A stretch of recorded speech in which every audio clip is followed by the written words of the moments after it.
Have you ever stood beside someone, smiling, talking, maybe even holding their hand, yet felt miles apart inside?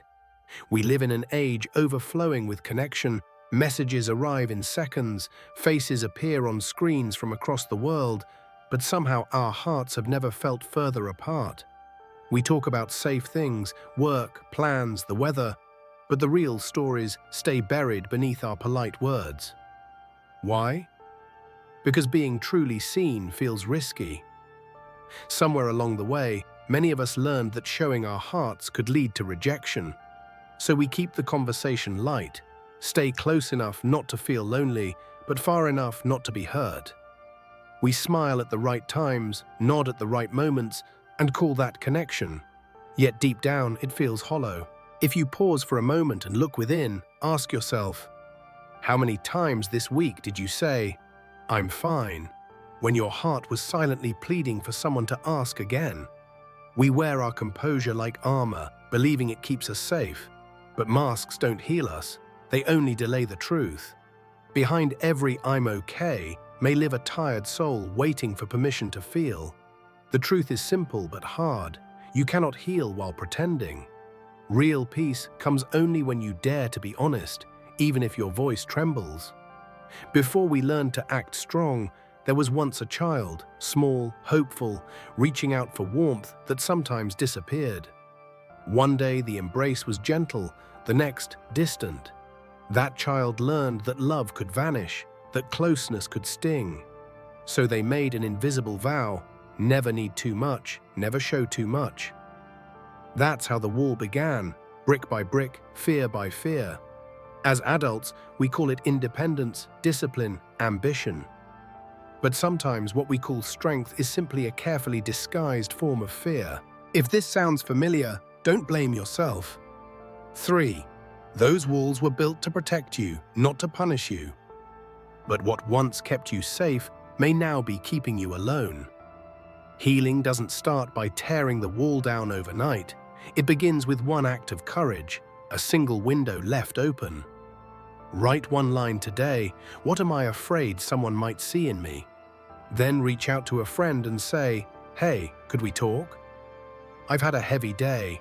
You'll be surprised how quickly the silence softens. The wall won't vanish at once, but a small light will slip through, and sometimes that's enough to begin again. In the next chapter, we'll meet Emma, Daniel, and Lila, 3 hearts who built their own walls for the same reason: to survive love. But surviving love is not the same as living it. Every wall has a story. No one chooses to fear love. It's a habit learned long ago, often in childhood. When affection felt uncertain, the heart began to protect itself. Over time, those protections became patterns, and patterns became prisons.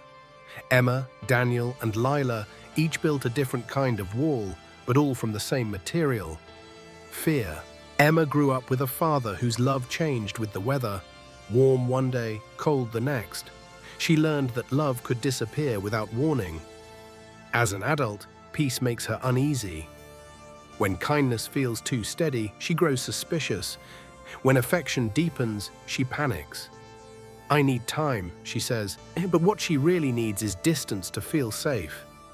Emma doesn't run from love, she runs from the memory of losing it. Daniel was raised in silence, where emotions caused more harm than help. He learned that speaking up only led to chaos, so he buried his feelings and called it strength. Now he hides behind logic and success. When love knocks, he retreats into work and routine. Control makes him feel safe, but isolation makes him ache. Each time he withdraws, he proves his own fear right: that intimacy always ends in pain. Lila's childhood taught her that perfection earns love and mistakes lose it. She became calm, capable, unshakable. In relationships, she helps everyone, but lets no one help her. Her calm is her armor, her control is her safety. Yet beneath it lies exhaustion, the sadness of never feeling free to be imperfect, or simply loved for being human. Each of them carries the same wound. Love once hurt, and safety now means distance. But in guarding their hearts, they've also locked them away. Love should feel safe, yet for the avoidant heart, it often feels like danger disguised in tenderness. When someone shows genuine care, the instinct isn't to open up, but to step back. The mind starts to question what the heart longs for. Why are they being so kind? What do they want? Peace feels suspicious because chaos once felt normal. The body remembers what the mind tries to forget. Every betrayal, every cold silence, every love that ended without warning. So when affection appears steady, the nervous system reacts as if it's under threat. The pulse quickens, the chest tightens, and a whisper rises from within. Don't get too close. You'll get hurt again. To others, this looks like indifference, but inside it's quiet panic, a storm that hides behind calm eyes. Avoidant hearts seek safety through control. They convince themselves that distance equals strength, that needing no one means freedom. But the more they manage connection, the less they truly feel it. They set limits on love, ration emotions, and retreat before anyone else can. I'm fine alone, they say. But what they really mean is, I can't risk needing you. Control brings comfort, but it also brings emptiness. Because true safety doesn't come from walls. It comes from trust. And trust begins only when we stop running from the very thing we were built to receive. Love itself.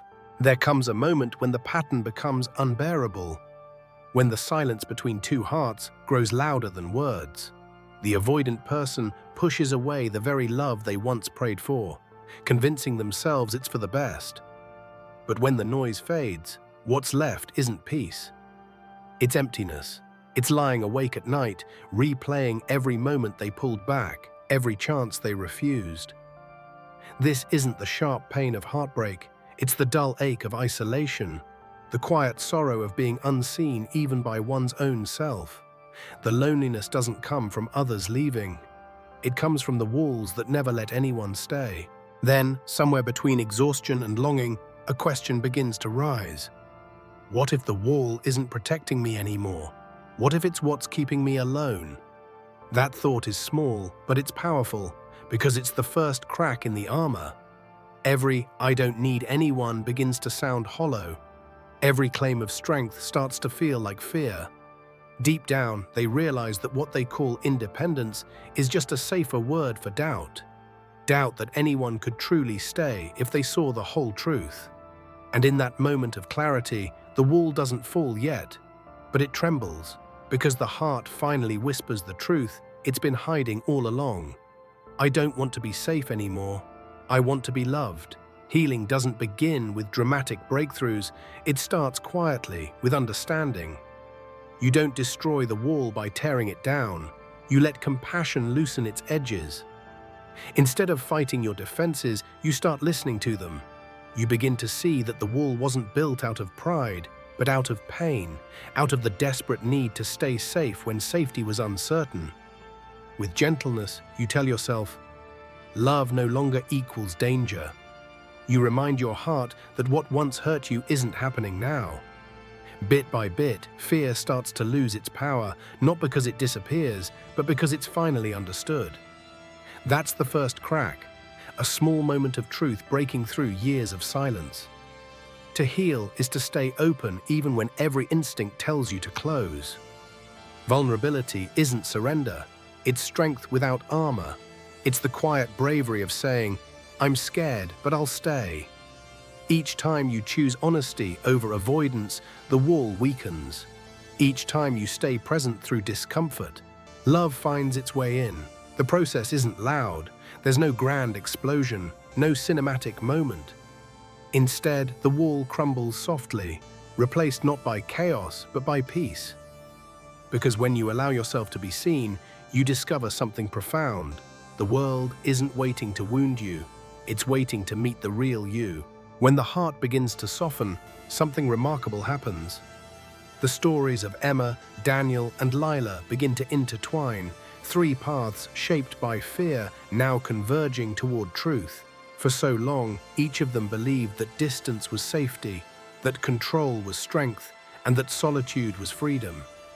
But the moment they allow themselves to be seen, trembling, imperfect and real, something inside them shifts. They realize the walls that once protected them have quietly become their prisons. And when they finally open the door, love doesn't rush in like a storm. It enters gently, as light through the cracks. They learn that love was never the danger. It was the wound that made them fear it. In that discovery, connection is reborn, not as dependency, but as shared humanity. The walls we build are never made of stone. They are made of stories. Old, frightened stories that once kept us safe, but now keep us small. Yet stories can be rewritten. When we understand that safety and love can live in the same space, the walls no longer serve a purpose. They don't collapse with noise or drama. They fall quietly through awareness and compassion.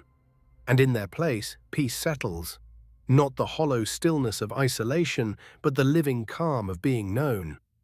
That is the true freedom we've been chasing all along. Not the freedom to be alone, but the freedom to be seen and still safe. To be loved and still whole. When that truth takes root, the heart no longer hides, it shines.